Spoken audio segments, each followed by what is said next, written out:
Ay, magandang umaga ho mga boss, mga kamping, mga kabunyog. Medyo maaga tayo talaga ngayon. Kagabi pa ho sana to eh.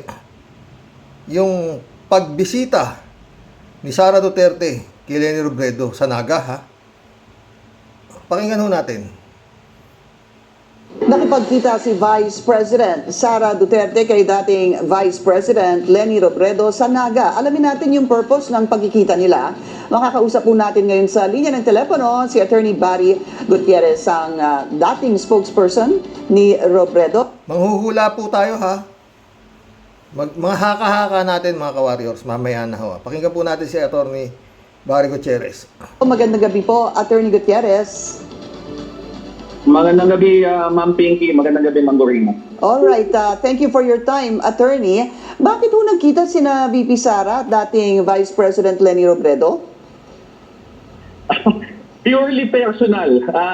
Nagkataon kasi ngayon, Peña Francia sa Naga. So, madami mga dumadaan ng mga Purely personal, yun ang huhulaan natin. Mamaya, kung anong personal. Pwede ha. bisita. At isa sa mga bisitang ito, si VP Sara Duterte. At siya ang nagpunta sa bahay mismo ni VP Leni para sila ay makapag-usap. So, yun. Kailan ho sila nag-usap na sila po? Ito, pwedeng ilagay nyo sa libro ng katakataka eh. Di ba? Dahil ito si Sara, wala namang ginawa to kung hindi balahurahin si Leni Robredo nung araw, nung tumatakbo siyang Pangulo, kalaban nga ho ito sa kanyang mahal niyang apo. Sabi niya, alam mo naman apo, mahal kita ha. O. At ang tawag nga ni Sara Duterte dito kay BP Leni, fake BP. Di ba? Pero, naman ha, mamaya huhula tayo. O ay magkikita o kailan ho kaya sinabi ni VP Sara kay dating VP Leni na bibisitahin siya o pupuntahan sa kanyang bahay? Actually, nung tumawag kay VP Leni, papunta na sa bahay. So, nalaman lang ni VP No, walang kaano-ano si walang kamalay-malay si BP Leni. Nung tumawag daw si Sara, napupunta siya, papunta na doon sa bahay nila. Walang kaalam-alam talaga si BP Leni sa nangyaring ito, mga friend ha. Malinis po siya ha. Oh. Leni na pupunta sa bahay nila literally minutes bago dumaan at dumalaw. So, syempre, nung nagkita na sila doon, di maayos naman na usapan, pleasantries, at yun lang. Gaano katagal po na natili si VP Sara doon sa bahay ni VP Leni, dating VP Leni? Sa aking pagkakaalam, slightly under an hour sila nag-usap. Matagal po yun, mga friend. Slightly an hour, isang oras. Para ho tayo rito, pag nagkukulab tayo, isang oras, marami ho tayo na pag-uusapan na hindi ho sandali yun. Oo. Kulang-kulang isang oras. Marami hong pinag-usapan to. Mamaya ho yan natin pag-uusapan. Yung kung anong maaari nilang pinag-usapan. Ano? Wala ho tayo malalaman kay Attorney Barry.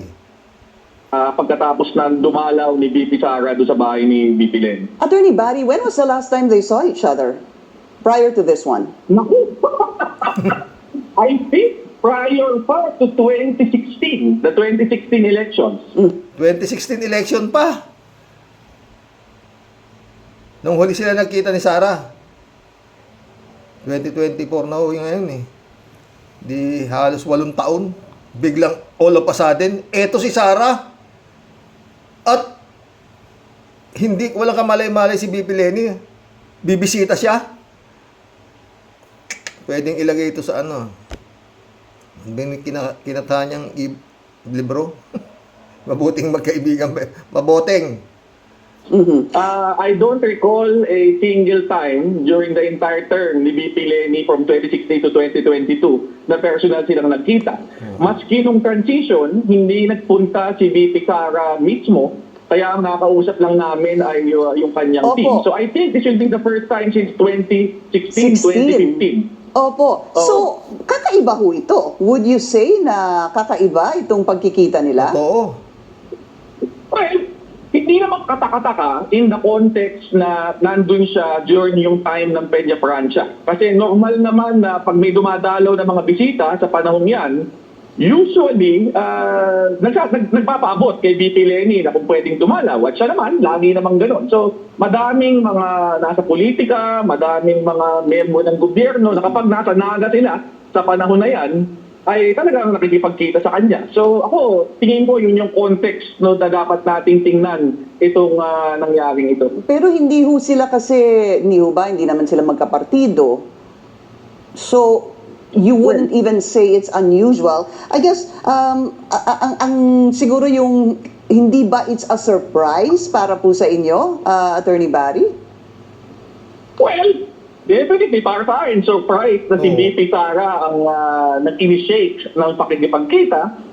Although tinitingnan ko na lang na in the context nga ng nangyayari naman yan, dito nga sa konteksto nung festival, na may mga iba't ibang mga tao galing sa iba't ibang panig na nagpupunta doon, and many of them dumadalaw naman kay VP Lenny. So ako, Pero yun nga po yun Attorney Barry. Yung dalaw, yung biglaan, siguro yun talaga yun. Sorry to belabor the point, but nagpunta ho ba si VP Sara dyan during the previous Peña Francia? Yun ang tanong. Hindi ko alam. Kung last year she was there, hindi ko masasagot. So we don't know that. You don't know that. And ang alam po natin is in the past years, if VP Sara ay pumunta po sa Naga sa Peña Francia, ay hindi po siya bumisita kay dating VP Lenny Robredo. Ano po? Tama, siguro. Kasi ngayon ko lang nabalitaan na nagkita sila since 2015, 2016. Tama. Opo. So, ano po kanilang, siguro ito, did the former Vice President tell you, ano po yung naging text ho ba o tumawag ho ba si VP Sara kay dating VP Lenny? Ang pagkakaintindi ko, ang kumontak sa kanya, isang mutual acquaintance nila. At nagsabi nga na dadaan sana si VP Sara sa kanya, and they were already on the way. So, yun. Are you at liberty to tell us who the mutual friend is? Well, unfortunately, hindi ko maalala anong pangalan. Pero, so, kung gusto nyo malaman, I'm sure pwede namin ilabas at some point. Pero right now, the name escapes me. So, hindi nyo po maalala? Opo.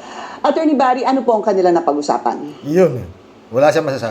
Sa kwento sa akin ni VP Lenny, it was purely personal. Kwentuhan tungkol sa pamilya, kumustahan. Yun, parang the typical pleasant traits na exchange ng isang taong dumalaw sa bahay mo. Diba? During the festival. Walang napag-usapan tungkol sa any political political issue. Mas ang usapan talaga yung personal. So, would you say that si VP Lenny, si dating Vice President Lenny Robredo, was very open to seeing her? Or kailangan ho ba itong common friend na sinasabi ninyo ay was pushing the envelope na magkita sila? Kumbaga, pinilit ho ba siya? O talagang the former Vice President was very open to seeing the current Vice President?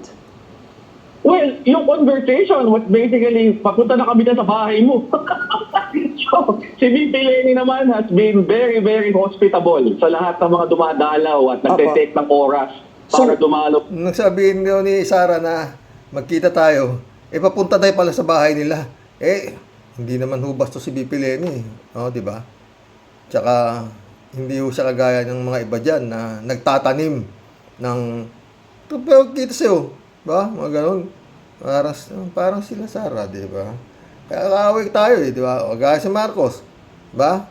Sabi ni Sara, hindi kami kailanman naging magkaibigan ni Bongbong. Ang kaibigan ko si Aimee. Kaya lang kami niya si Bongbong dahil nung kumandidato siya sa kumandidato ko.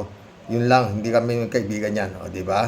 Pagkatapos, eto ka, Sara, pupunta ka kay VP Lenny nang walang kamalay-malay si VP. Ha? Malalim yan, mga friend. Mamaya, medyo pag-usapan natin yan. Tuloy. Sa kanya sa Naga. So obviously, nung sinabihan siya na papunta na sa kanilang bahay, talaga namang winelcome niya. Gano'n naman talaga Okay. So wala pong, siguro, maganda pong malaman, wala pong pilitan na nangyari. Well, I don't think naman nagkaroon ng pilitan, di ba? Pero obviously, at that point, Tungkol sa pilitan, papunta na nga Papunta na kami dyan sa bahay mo. Alam niyo naman si VP Lenny, edukadong tao sige, punta ka na. Nandiyan ka na pa. Papunta ka na pala. Alangan mo sabihin ni Lenny Robredo na, huwag kang pupunta rito. Hindi ganun si VP. Sa pagkakakita ko nakita ko na po ng personal eh. Oo. Sabi ko sa inyo, maganda. Kung sabihan ka na papunta na kami sa bahay mo, Oo. ano pa ang option ni BP Lenny? Alam ka naman sabihin niyang huwag Wag. kayong tumuloy. Di ba? Tama. So, nung Tawa-tawa siya, nalaman Tony niya Barry. na papunta na sa kanyang bahay, di naganda na siya para i-welcome na. Oo. At nagkaroon naman sila ng maayos na usapan pagkatapos no. Frankly, sir, nagdalawang isip ho ba si dating Vice President? Natural. Well, I wouldn't know. Di ba? I'm sure, aware na aware siya. Pero sigurado yun, mga friend eh. Nagdalawang isip man, nandyan na papunta na Ano pa gagawin natin, di ba? O di, BP Lenny yan eh. Politiko yan eh. Siya nung context, yung current political context, at Yeah. anong maaaring lumabas doon. Pero at the same time, tingin ko, si BP Lenny, more than anything else, ay isang tao na who takes her responsibility of being a good host seriously. Lalo na during yung festival na madaming dumadalaw. So, sa tingin ko, kung ano man ang kanyang mga naiisip na posibleng maging implikasyon nito, nag-take yun ng backseat dun sa pangangailangan na maging hospitable. Diba? Kung ikaw ay merong bisita, lalo na kung yung bisita na yun ay vice-presidente ng Pilipinas. Opo.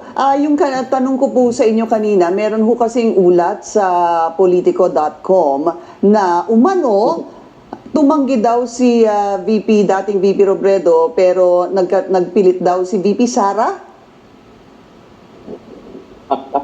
Well, hindi ko alam kung ano yung nangyari before. Ang alam ko lang ay yung actual meeting mismo and how it was arranged. Ayun pa, politico.com tumanggi daw si BP Lenny pero nagpilit si Sara. Ayon ho doon sa balita kaya hindi ho basta-basta ang pakikipagkita ni Sara Duterte kay BP Lenny. Meron siyang importanteng daladala, di ba? Tuloy. May away na pag-usapan At natin. yun nga, gaya ng sinabi ko, nung she was informed about the meeting na nangyari, papunta na sa kanilang bahay. So, hindi ko alam kung ano pa ang mga nangyari before, kung meron ng ganyan. And after the meeting, Attorney Barry, how would the former Vice President describe the meeting? Yan, walang sasabihin. Gumising. Well, nung una kami nagkausap, medyo nagulat siya, obviously. But at the same time, sabi naman niya, wala naman kami napag-usapan, di ba? Puro mga pleasant trips lang, update sa pamilya, etc. So, yun. Ako, tingin ko, he really took it as nothing more than being a gracious host sa isang tao na dumalaw, lalo na sa panahon nga ng fiesta. And because you were the former spokesperson, kayo ho pa bang spokesperson ngayon, sir? Well, wala nang spokesperson si BP Lenny ngayon, hindi naman sa vice president, di ba? Hindi, oo nga po, pero tatakbo ho siya, hindi ba? I guess I just wanted to ask you, if this had come up, no, at kayo po yung official spokesperson, would you have encouraged this? Well, sa akin, at that point, kung nando na mismo, di ba? Tapos sinasabi na pupunta sa iyo, I don't think she had a choice, di ba? At that stage. Gaya, sabi ko kanina di ba? More than anything else, beyond any considerations of ano yung magiging spekulasyon, then obviously, conscious naman kami doon. Sa dulo, kailangan niyang maging magandang host, di ba? Tingin ko, yun yung nag-prevail. Okay. And, yeah. Attorney, isa na lang po, napag-usapan Sure. mo ba ang politika kahit na po pahapyaw? Yan. Sa kwento niya sa akin, wala silang pinag-usapan tungkol sa politika. Ngayon, hindi ko alam kung ang ibig sabihin nun, absolutely walang pinag-usapan o kumbaga in passing lang na pag-usapan. Pero sabi niya, ang pinag-usapan nila mas personal, di ba? Hindi sila nag-discuss tungkol sa any political plans or anything like that. So, ako, I will take that as what she said. Okay, maraming salamat po sa inyo. Sabi ho ni BP Lenny, personal daw ho, personal, something personal ang napag-usapan nila. No, mga friend? Anong personal? Yan ang hulaan natin, no? Remember, binalahura ho nila to nung tumakbuhong Pangulo to, si BP Leni. At nung tumakbo rin sa pagkapangalawang Pangulo, nanalo, magmula ho sa pagkaupo, nandyan na ho si Bongbong Marcos at siya raw ho nadaya hanggang sa loob yata ho ng 6 na taong pag-upo ni BP Leni, wala akong hinto ang protesta ni Marcos na siya ay nadaya. No, di ba? At nung tatakbo na ho Pangulong Pilipinas si BP Leni, wala na ho rin silang ginawa kundi wasakin si BP Leni. At yun nga, fake BP, mandaraya, lahat. All of a sudden, eto ngayon si Sara Duterte. Na walang kamalay-malay si BP Leni Robredo. Makikipagkita siya. At kulang-kulang 1 oras silang nag-usap, ha, mga friend, ha. Sa sitwasyon ni Sara Duterte ngayon, kung hindi kaya nagkagulo ang Unitives, pupuntahan ni Sara Duterte si BP Leni para kausapin? Tanong, di ba?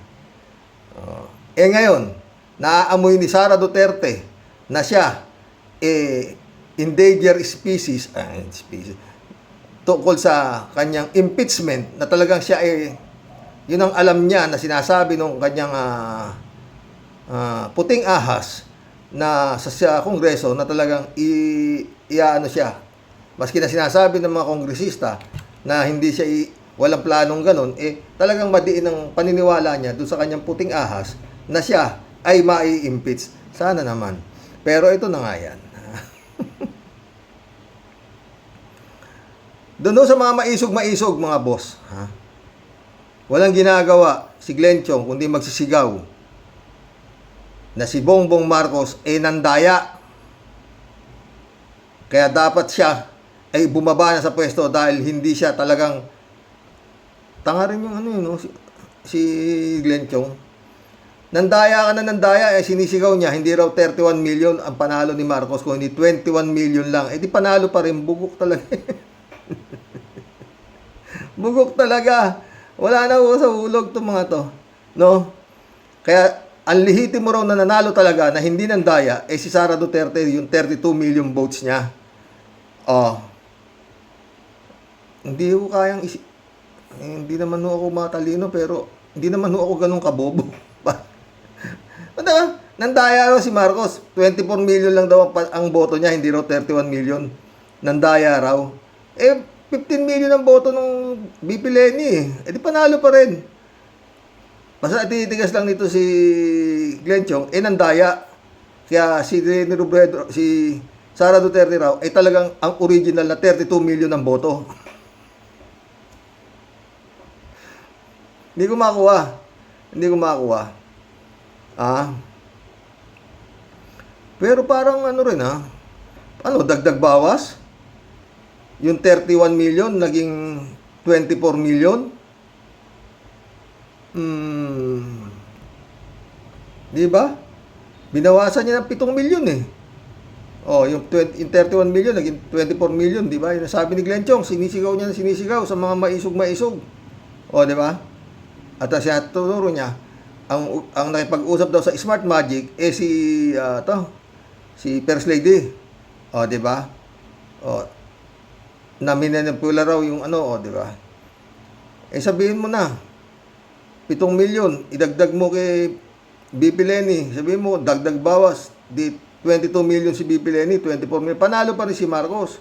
Hindi yata marunong masyado magkwenta to At saka kung totoong nandaya nga,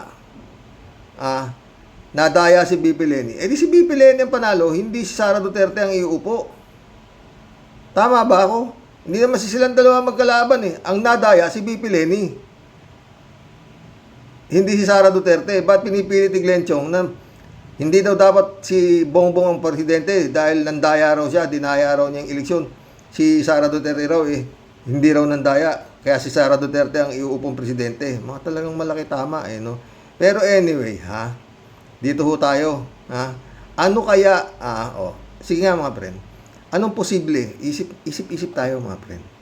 Hindi naman masyado mahirap to, Hihingi ng tawad, makikipagkaibigan si Sara Duterte kay Leni Robredo.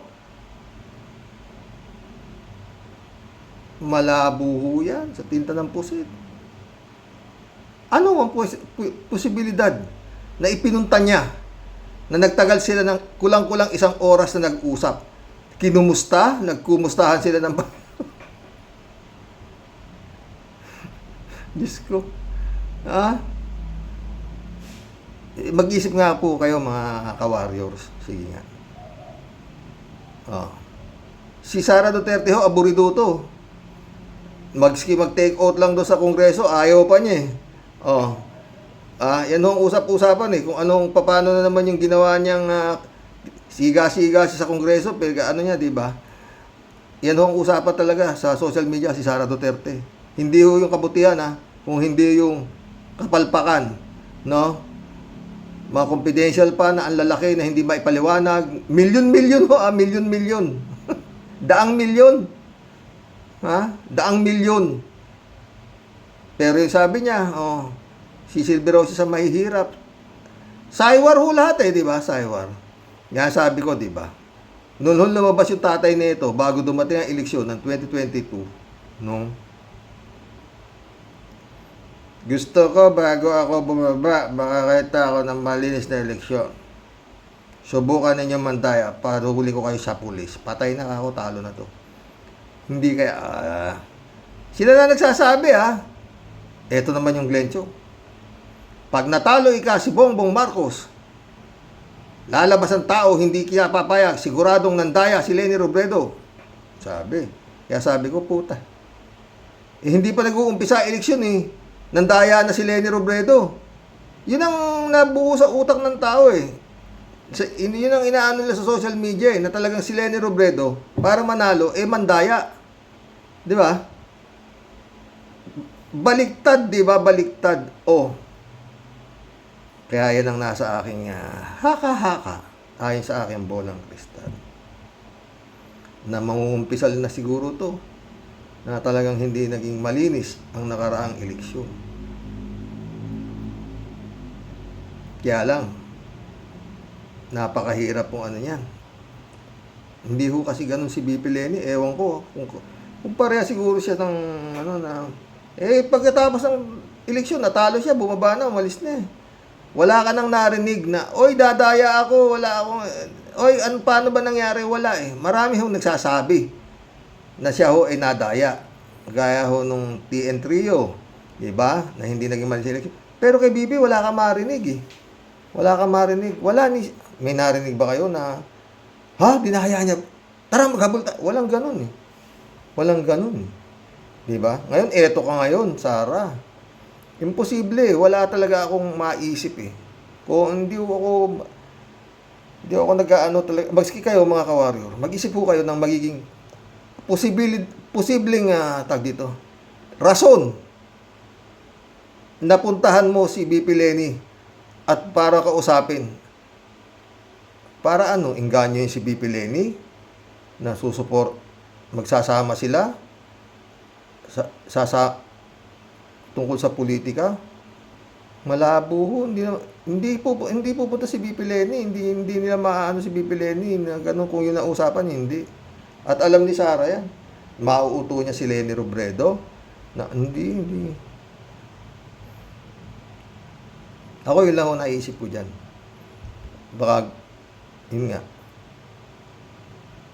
Isasaad niya kay Leni Robredo what they did last summer. Kung papatulan ni BP Leni. Sa akin, yun lang ang pwede kong maisip Wala Kakamustahin mo si BP Leni, pinapakamusta ka ni Digong, pinapakamusta ka ni tatay, kamusta naman tatay mo? Hindi gano'n. Kamusta naman tatay mo? Ganon? Walang ganon. Walang ganon.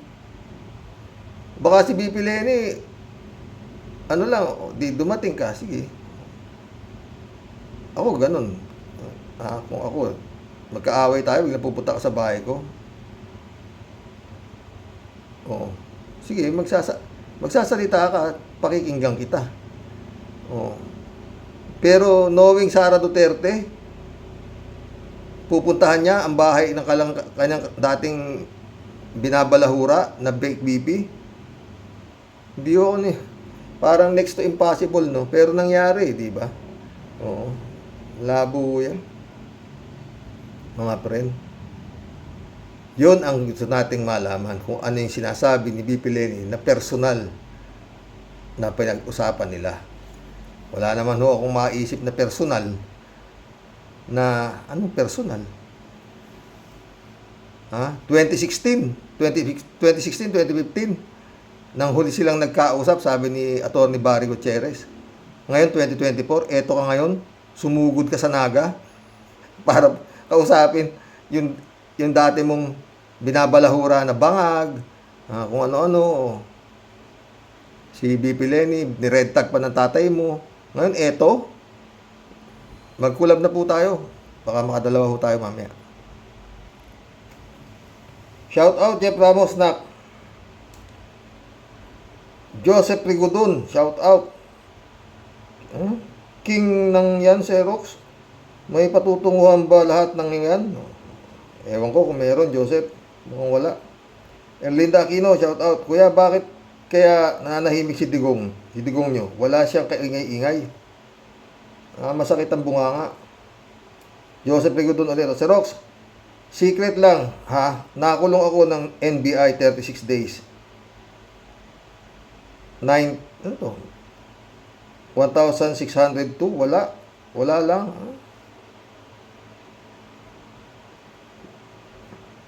Elizabeth Scare, shout out, ha? Good evening, Xerox. Yan ang hirap sa taong masyadong mataas ang lipad.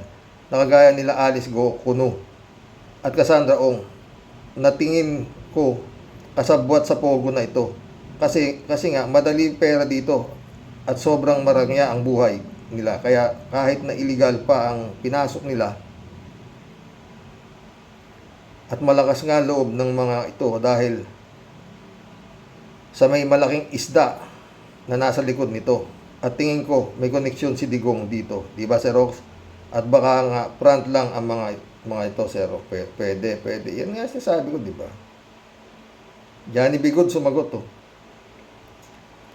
Tiyak na may kinalaman si Digong sa lahat ng kalokohang ito nila Alice Go Kilobuloy, Harry Roque. Malamang sa alamang pera lahat ni Digong ang gumagana dito sa mga illegal na gawain nila. Bilyon-bilyon ang ninakaw nitong si Duterte sa gobyerno at hanggang ngayon tuloy pa rin sa pamamagitan ng panghingi ng confidential fund ni Sara.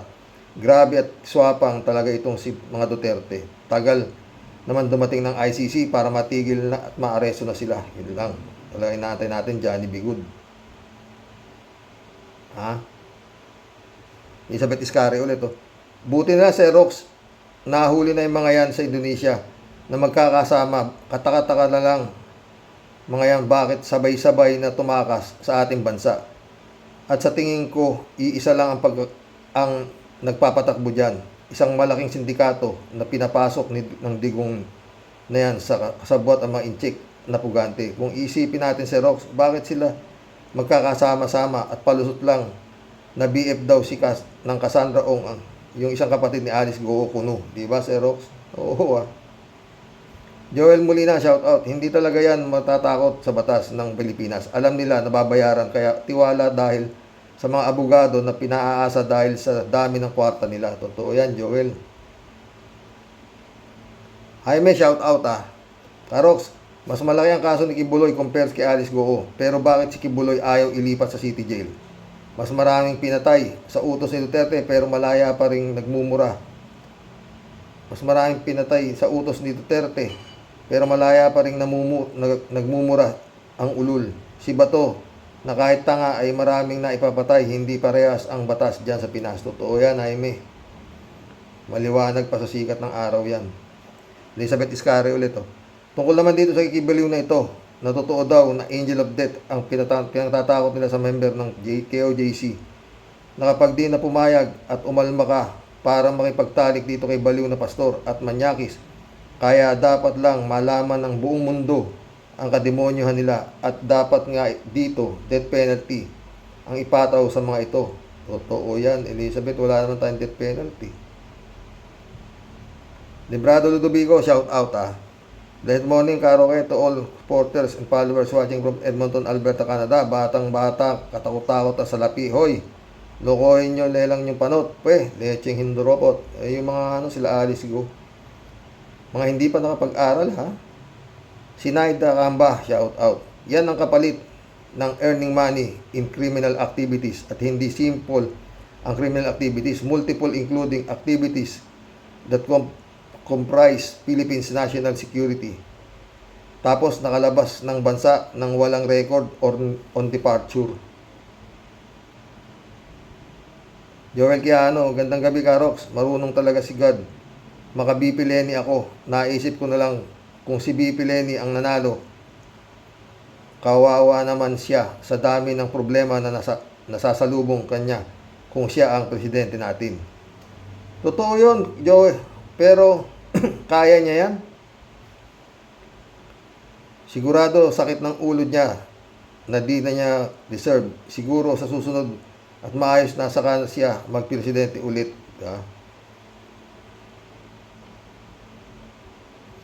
Sa akin lang mga pre na, yun ang ano ko. Baka may sasabihin si Sara Duterte na napaka-importante.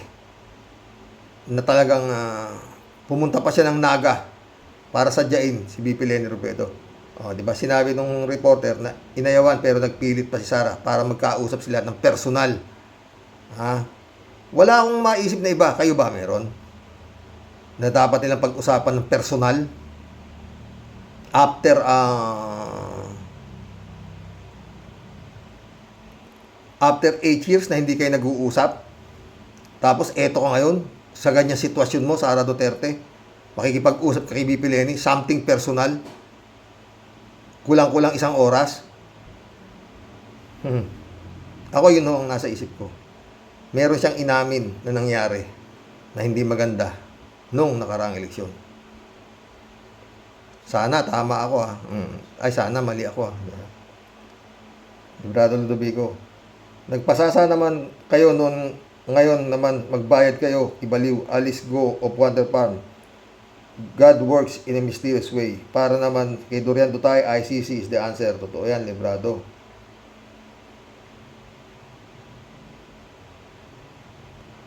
Johnny Bigod, Gandang gabi, Karoke. Mabuti naman at makukulong na itong si Alice Goo at Cassandra Ong. Sana lang wag silang bigyan ng special treatment at isunod na rin si Kibuloy. Oo. Wala.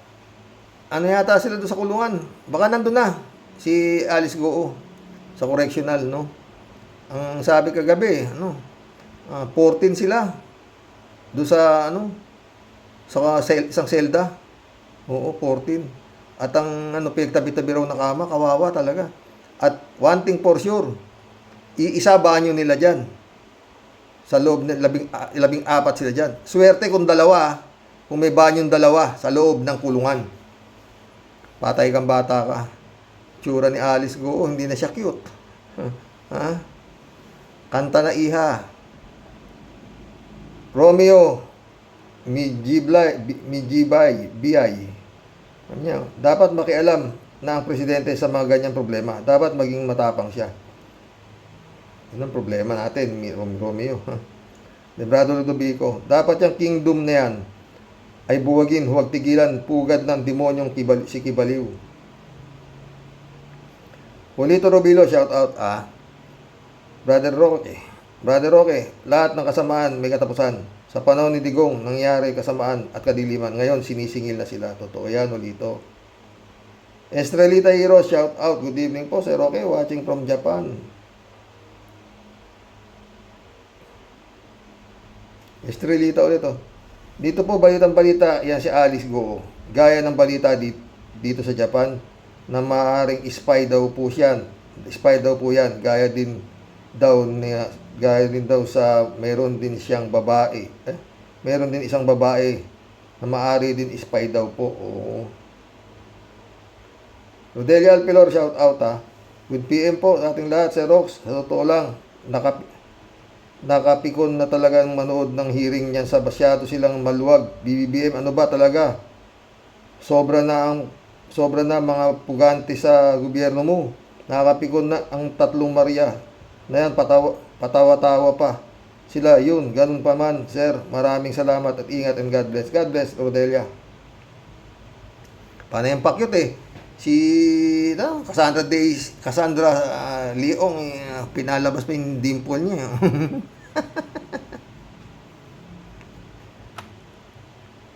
Ha? Raul Villanada, shout out. Greetings Kuya Rox sa inyo may bahay. God bless always. God bless, Raul. Raul ito. Lahat ng kampo ni Digonyo, sila Kibulok, lahat may kaso. Itapon na lahat ng mga kriminal kung lahat sila lilitisin sa ibang bansa, tatahimik ang Pinas. Totoo yan, Raul. Raul ulit. Si Rockwell naman, hanapin nila sa mga parlor at salon, baka doon matagpuan yan. Nagpapanggap na manicurista. Tama? Yung papamanicure ba dyan sa animal na yan? Sa totoo lang. David Ali Mendoza, shout out ha. Good evening po Karo sa mga kawaryos. Nakakasawa na po yung mga hearing na yan sa Kongreso at Senado. Sana nga lang po ang may mapala taong bayan sa pinagagawa ng mga politiko natin. Sana po ay maparusahan niya si Pacquiao, Go Waping, Sandra Leong, Michael Yang, Harry Roque at iba pa. Lalo-lalo na ang pinakaugat na kasamaan ngayon sa Pilipinas na si Diggs. Yan alam patawag eh. Na. Rodelia Alpilor ulit oh. Oo nga po Sero, sobrang nakakasad kalagayan ni Doc Willie Ong. Pagdasal na po natin, malampasan niya. Pagsubok sa kanya, manalig po tayo, wala pong imposible sa Diyos. Totoo yan, Rodelia. Kalatibaya oh. Shout out Kalatni. Shout out Binibining Akira Milos, wishing you a great weekend. Ingat ka palagi ha. Shout out Akira. Ramon Valencia, shout out.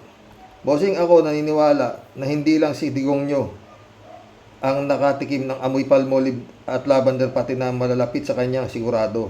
Kaya dapat talaga iparada yung mga angels ni Kibulog para ituro nila yung mga nagsamantala sa kanila para masama sa bitay. Totoo yan. Kalat niyo. Hala, anong pastor? Hala, tuwad. Patay tayo dyan. Si Michelle Edwin, sumagot. Palmolive cream, lotion o Vaseline? Nakaalala yung friend ha. Busy ka siguro, no, Michelle? Sobrang busy to. Kalat ni Baya ulit to. Ako rin, Kasani. Naniniwala din ako sa albularyo. Naniniwala din ako sa hilot. At higit sa lahat, ako ay naniniwala sa makisahista. Sarap magmamasahe, di ba? Kalat nila naman. Mababango, shout out sa mga bibingka na mababango. Mabuhay kayo, patay tayo dyan. Michelle Edwin ulit to. Alam na alam nila ang pinasok, bilyon-bilyon. Friend Shervin Sapeda, shout out ha. Christian Sen, July 7, Alcantara, shout out sa inyo dyan sa Cavite. Friend Amy Bingson, Dolor Garcia, shout out sa inyo dyan sa Italy. Emans Calaunanak, shout out ha. Friend Shervin, no? Impong Basyang Team Tedeli po, bumabati po sa iyo, Sir Rox, at sa buong Team Rocky Warriors the Great ng makapagpalang buhay po sa ating pong lahat. Muli ay halo-halong kalamay ubi po ang topic mo po today, Sir Rox. Masasabi ko lang po, Sir Rox, dahil po sa mga may kahindik-hindik na puro mga kabalastugang ganap sa araw-araw sa paligid-ligid dyan po sa atin sa Pinas. Sir Rox, parang amoy nagpapaligsahan po sa pakikipagpatintero kay Piryong at Dagul. Tawa-tawa siya.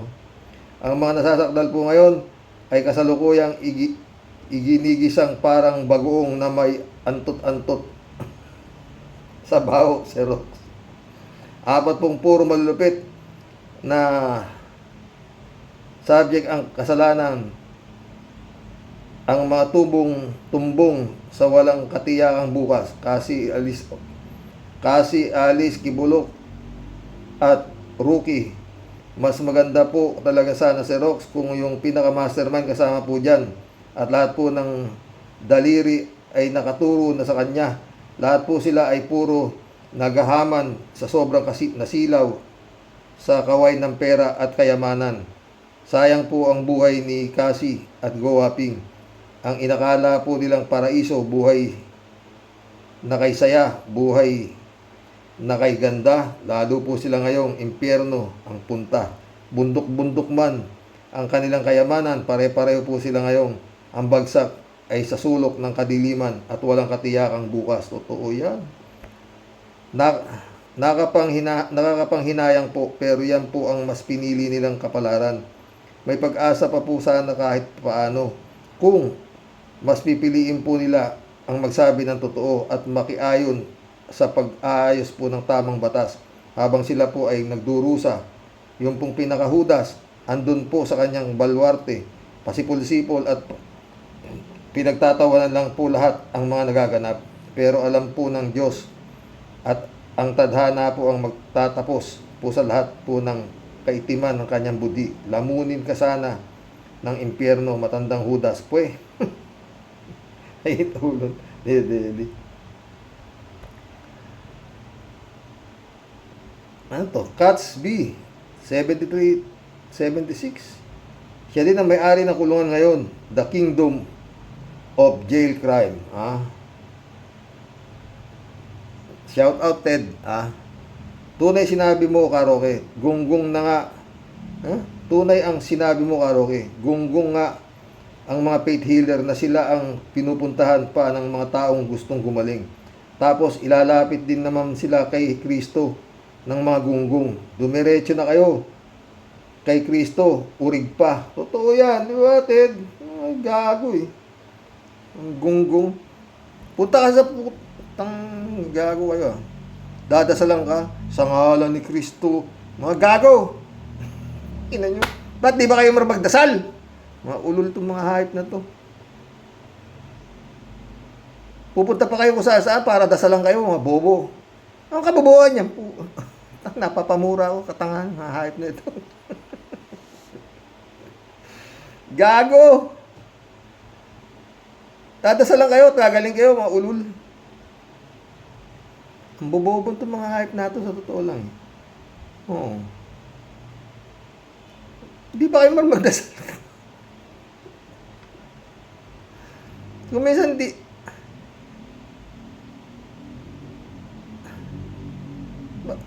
Dumapit kayo, taimtim mo.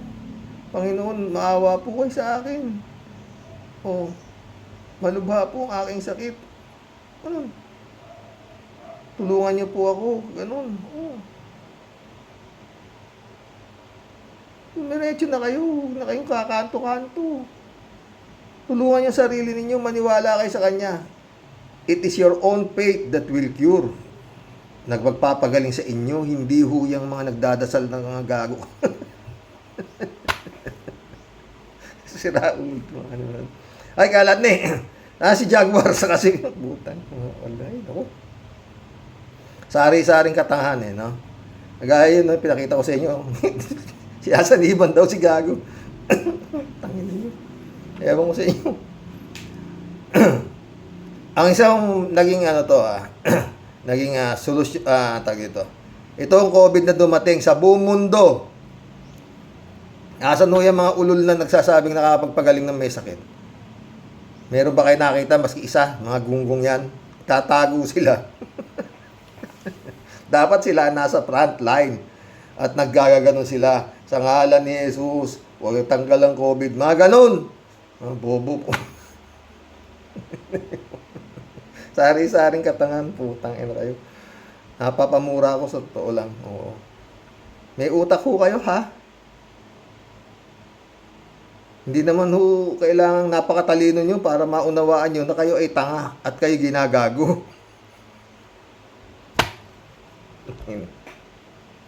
Ay! Ferdinand Teresita Guzman. Welcome to the club. Uy! Teresita Guzman, good evening, Idol Sir Rox. Mabuhay po kayo. Mabuhay, Teresita Guzman. Al-Ulalia, shout out, Aga-aga, napapatawa ako din sa mga ante. Al-Ulalia, shout out. Sa dami ng problema ng Pilipinas, bukod pa sa kalat ni Dutae, hindi na maasikaso ni BBM. May mga pansariling interest din kasi sila. At hindi sapat ang kakayahan mamuno dahil nandaya lang. Iyon. Nawala ng pangil ang mga batas. dahil ang mga nagpapatupad mismo ang lumalabag. At ang appointing power ay mga kriminal din tulad dito tayo. Good day, Sir Rox, at sa mga warriors, God bless.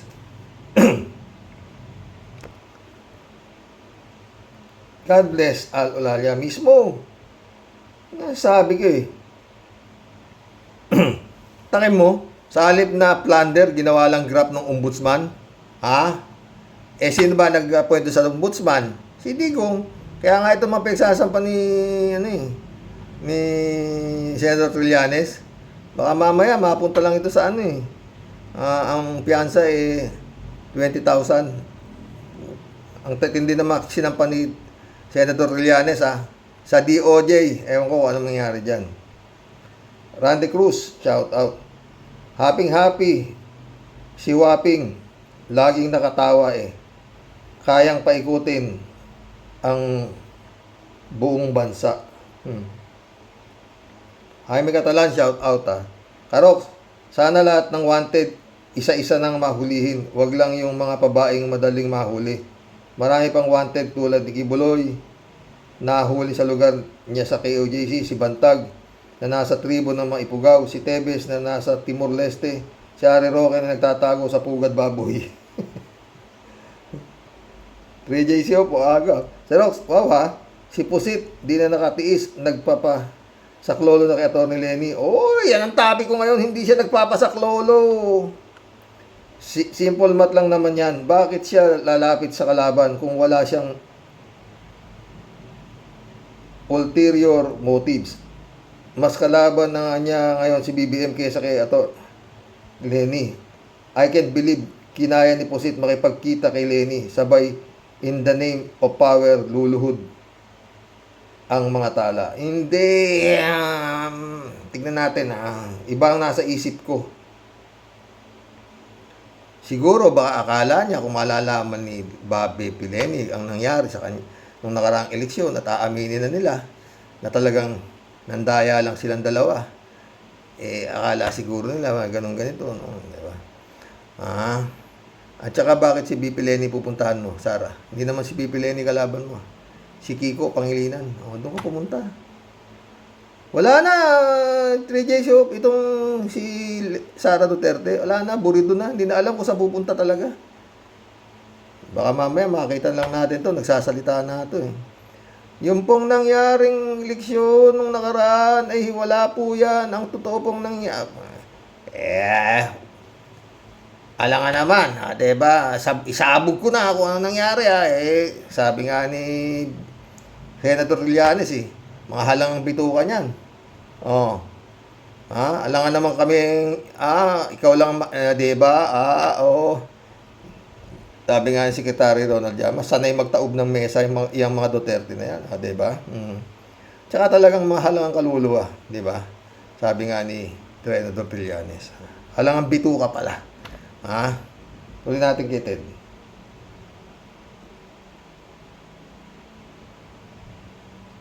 Medyo bata pa nga itong si Alice Goo, lalo si Cassandra Ong, para makulong sa makasalimuot na selda. Pero pinili nila ang buhay na ganyan, dapat lang silang maparusahan. Sana pa nga huwag silang payagang gumagamit ang kanilang pera habang nasa kulungan para di mabigyan ng special treatment. Totoo yan, Ted. Pero Ted, alam mo, hindi nila akalain yan na aabot sila sa ganyan dahil alam nila kayang-kaya nang may hawak sa kanila lalulusot lahat diba? Noon, nakaupo yung boss nyo, ngayon wala diba? Inaway-away nyo pa. Sana tumahimik na lang kayo dahil walang intensyon si Marcos na balikan pa kayo wala, ginulabog nyo, bilabog Gusto nyo, kayo pa rin na masunod sa distrasyon niya ayan ang ngayon nangyari. Diba?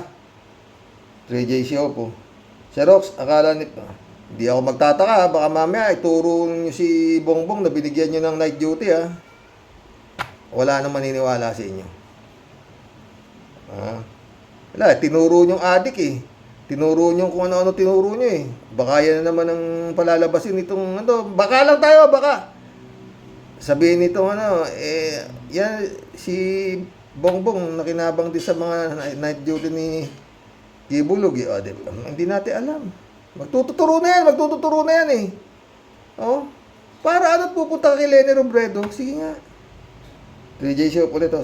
Sa Rox, akala na po si Leni passive lang. Yung tipong sige lang, walang action na gagawin. Para bang si Pusit halika, puntahan natin si Leni at bulahin para kumampi sa atin. Wala, hindi ganyan. Para bang kay Pusit, kala siguro ni Pusit mapaikot si Leni. Naku. Si Leni, alam natin sobrang bait, di makabatsag pinggan, mainhin, edukada, may takot sa Diyos, lalapitan ng isang kampon ng kadiliman para kumampi sa kanila dahil si Pusit laglag na sa survey. Although yung survey na yan, di ako naniniwala, maraming galit sa kanya. Kailangan niya nga tulong ng isang dekalidad na ang pagkatao, yung mahal ng bayan, para pati siya bungo rin ang pangalan. Kaso mabait nga si Atty. Leni pero hindi siya sira ang kukote para di maamoy ang motibo ng kalaban. Oo naman! Nga topic ko ngayon eh. Kaya pala maaga ka nag-comment ha. Yan ang i-report mo ha. 3J Show ulit to. Ayon sa akin, bolang diamante. Putik ha. Si Pusit daw nakipiesta lang at napadalaw lang sa bahay ni Atty. Leni. Utot mo, mabanto. Oy, Jane Laibana ka. May time pala siya magpipiesta. Kala ko ba busy siya, ha? Pag may kalamidad, ano? 3J Show ulit to. Tsaka ngayon lang yata pumunta yan ng Naga para mamiesta, ha? 3J Show ulit to. Xerox, ba't siya pupunta ng Naga? Hindi naman siya nananalo dun. O, di ba? Gaya kay Mabilog, o, di ba? Yung si Mabilog, muntik pang ipatepok. Dahil hindi raw manalo-nalo sa, ano to? Ilo-ilo ba yan? Oo. 3J Shop ulit to. Xerox, sabi nga ng Congressman Abante, there is a way, a time for reckoning. Hindi araw-araw Pasko. Naniningil na ang tadhana sa kanila. Totoo yan. 3J Shop ulit to. Di ba Xerox, lagi ko sinasabi nun sa'yo na si BBM matalino yan. May sariling diskarte yan. No comment. Akala nyo noon walang ginagawa at pinabayaan lang siyang lapastanganin ng mga Duterte. Siyempre, si BBM alang-alang nga rin sa pangako niya sa mga Duterte na di siya panagutin ang mga kasalanan nito, lalong-lalo na pamali at sa maraming EJK, mga drugs na bilyon-bilyon ang halaga na nahuli pero hindi natin nabalitaan anong nangyari sa kaso. Si BBM hindi niya hindi na pinansin ito. Kaso along the way sa kakadada ni Digong nyo, lumaki ang sunog. Kaso ang nasunog ang bahay ng mga Duterte, hindi si BBM. Totoo yan.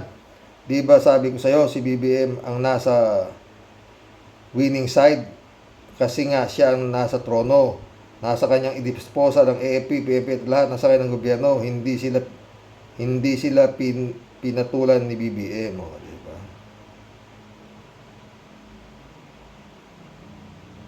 J Show ulit. Shout out my friend Pastor Jun Lagon ha. Pero ngayon si Rox, tawa-tawa. Nabaligtad ang mundo. Wala na ata ako narinig kay Digong. Parang nakamute ang telepono niya. Sayang masaya ka ha. The time of reckoning here is here. Ayan na, gusto niyong umaksyon si BBM eh. Ayan, pinagbigyan na kayo. Hinuli na lahat. Dapat hulihin. Ang problema nga, yung mga hinuhuli, pagdating sa sintensya, sa halip na plunder, graft and corruption, bailable pa. Yan ang dapat maamoy ni BBM. Ano nangyayari? Mukhang yung nasa ombudsman na yan hanggang sa susunod na 2025 pa ba? Bago matanggal yan dyan, di ba pwedeng tanggalin na yan?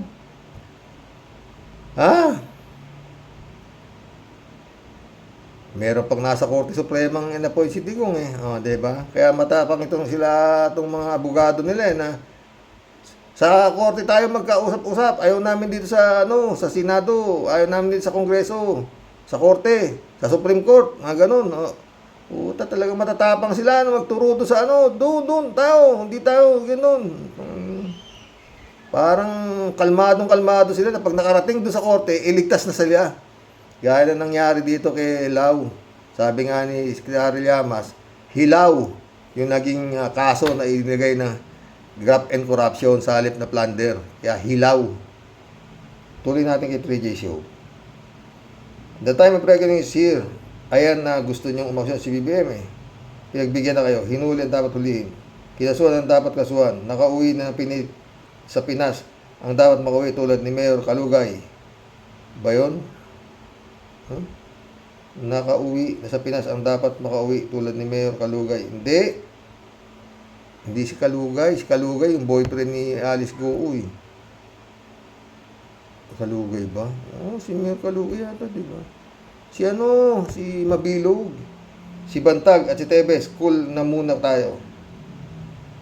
Mga side dish muna yung mga yan. Tiyak namang umiikot na ang puwit niyan sa takot na sila ang next target, o, di ba? Buti pinindot ko yung US, may pahabol pa si 3J Show. Alam mo, Sir Rox, ang paghuli kay Diggs, masasabi nating pang pinali minsan sa laro ng gera, ang target agad ang head, di ba? Para kung bumagsak ang ulo, damay lahat, buong katawan. You know what I mean, ha? Pero sa strategy ni BBM, sa tingin ko ganito. Inuuna niya mga galamay, mga maliliit hanggang sa medyo malaki-laki. Kung ang mga galamay naputol na yung ulo, medyo mahihirapang kumilos. At pag ang ulo nang hina na, then madali nang pabagsakin ang buong katawan. Ganun. In the case, ang buong hukbo niya, madali nang i-intriga ang ulo sa ICC, hindi bigla. Kaya ang taong bayan ay hindi mabibigla, handang ang taong bayan na isuko ang kriminal na walang masyadong gulo. Hindi. Si Ted, agree ako sa dyan. Totoong nakakapikon pag sumagot si Alice Go, Cassandra Ong, Sheila Go. Pinaglalaroan nila ang mga congressman. Sobrang pagkatuso nila. Sa tulong na rin ng mga abogado, pinagmumukha nilang tanga ang mga ito. Ngunit hanga ako sa Quadcom. Matiga sila. Napakalaking tulong sa mamamayan ng kanilang ginagawa. Sana kung merong injection sa mga sinungaling at pag ginamit ito, di na sila kailangan manumpa. Di na rin nila kailangan ang abogado dahil pag naturukan ka nito ay pawang katotohanan na lamang ang sasabihin mo. Lalo na si Sara na sobrang sinungaling at ayaw manumpa. Huh? 3J Show ulit, Ngayon si BBM, sa tingin ng tao maganda ang ginagawa. Approve siya maski ng mga pinklawan. Kita mo na ang strategy niya. Pati Pink nakuha niya ang simpatya. Sabi ko nga noon, si BBM di yan matindong leader. Proof nga yung mahalikapan, di ba? Pero natabunan yon kasi itong si Digongyo ang daldal. Yung sibuyas noon na umabot sa kalawakan, ang taas ng presyo, etc. etc. Kaya sabi ko, alisin muna natin ang landas, ang imminent danger, which is Digonggong and company. Pag wala na yan sa landas ng Pinoy, saka natin pagtuunan ng pansin ang pamamalakad ni BBM. Hindi rin natin siya dapat pagpayagan ng magmalabis sa gobyerno. Sa aking palagay, Sir Rox, hinayaan ng Panginoon Diyos na si BBM ang mapunta sa Malacanang upang magamit ng Diyos para alisin ang mga kampo ng kadiliman sa Pilipinas. Pwede. Para bang kadiliman kontra kawalangyaan, ganun ba yun? Maril Pabianak, shout out Good morning po tayo sa mga ka-warriors. Kung ano man ang naging kapalaran nila sa ngayon na humantong sa pagkakakulong nila, yan ang naging consequences ng lahat ng kinasangkutan nila. At totoo ang kasabihan na walang pagsisisi sa una. Sayang mga babaeng ito, napakababata pa nila para gumulong ang buhay nila sa kulungan. Yun. Mas pinili nilang yakapin ang mga karangyaan sa buhay na kinuha sa masamang paraan. Kaya kung mawawala man ang lahat ng ito, ay dahil nakakuha nila sa maling paraan. Ang lahat nakuha nila sa maling paraan ang lahat. God bless us po tayo sa mga kawardos. God bless Marilo Fabian. Mission accomplished mga boss. Christian Chengnak, shout out ha. O, sana okay ka lang Christian ha. Taba ka na ba ha? Brother Elias Isyo, shout out. Oh, finish contract. Ay, finish contract. Mission accomplished pala. Hanggang mamaya po. Baka hapon. May vlog na naman ako. Marami ho kasing maiba-vlog eh. Oo, sa totoo lang, ang gagandang topic. Oo. Meron yung kay Mabilog.